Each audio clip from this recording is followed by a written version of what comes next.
Hello, কি অবস্থা সবার? আজকের ভিডিওতে দেখবো কিভাবে ভিএস কোড ইনস্টল করতে হয়। ভিএস কোড কি, এগুলো নিয়ে আমরা অবশ্যই কথা বলবো। তার আগে আমরা ডাউনলোড স্টার্ট করে দিই। ডাউনলোড হতে হতে ওই বিষয়গুলো নিয়ে আমরা আলোচনা করব।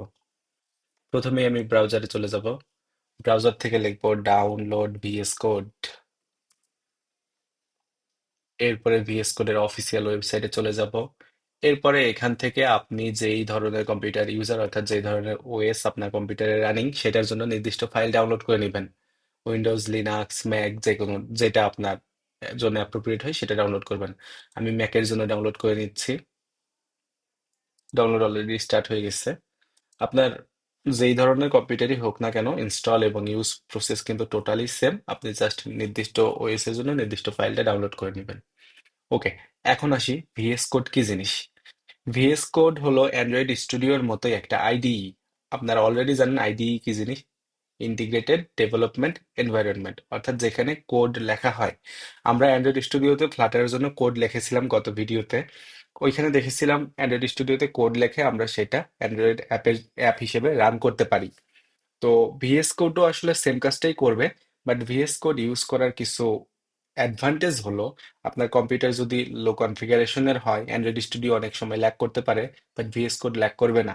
VS code totally lightweight একটা আইডিই, যার কারণে ডেভেলপাররা অনেকেই ভিএস কোড ইউজ করে এবং ভিএস কোড ইউজ করতেই বেশি স্বাচ্ছন্দ্য বোধ করে। তো আমাদের ডাউনলোড প্রায় শেষের দিকে, ডাউনলোড হোক, দেন আমি আপনাকে দেখাচ্ছি যে আসলে এটা কতটা লাইট ওয়েট।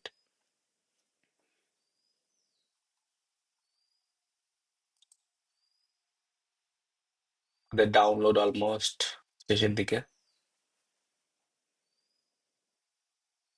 ওকে, এখানে একটা জিপ ফাইল আছে, এটাকে আমি আনজিপ করে নিব। আনজিপ করলে আমি মেইন ফাইলটা পেয়ে যাচ্ছি। দেখেন, আমি জাস্ট একটা ক্লিক করব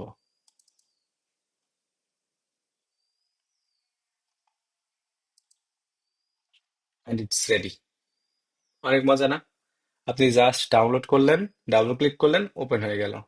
এই জন্যই বলতেছিলাম যে ভিএস কোডটা কতটা লাইট ওয়েট। এইটা আপনার কম্পিউটারের উপর খুবই কম প্রেসার দিবে। সো আপনার অ্যান্ড্রয়েড স্টুডিও ইউজ করতে যদি কখনো প্রবলেম ফেস করেন, ডেফিনেটলি আপনি ভিএস কোড ইউজ করতে পারেন। আর ভিএস কোডটা ইউজ করতে ফ্লাটারের জন্য রেডি করতে হবে ডেফিনেটলি। আমরা তো অলরেডি আমাদের পাথ সেট আপ করেই রাখছি অ্যান্ড্রয়েড স্টুডিও সেট আপ করার সময়। সো এখানে আমাদের আর ফ্লাটারের পাথ সেট আপ করার প্রয়োজন পড়তেছে না। তবে ফ্লাটারের প্লাগইন আমাদের এখানে ইনস্টল করতে হবে, সেটা আমরা পরবর্তী ভিডিওতে দেখব। এই ভিডিওটা এই পর্যন্তই শেষ করতেছি।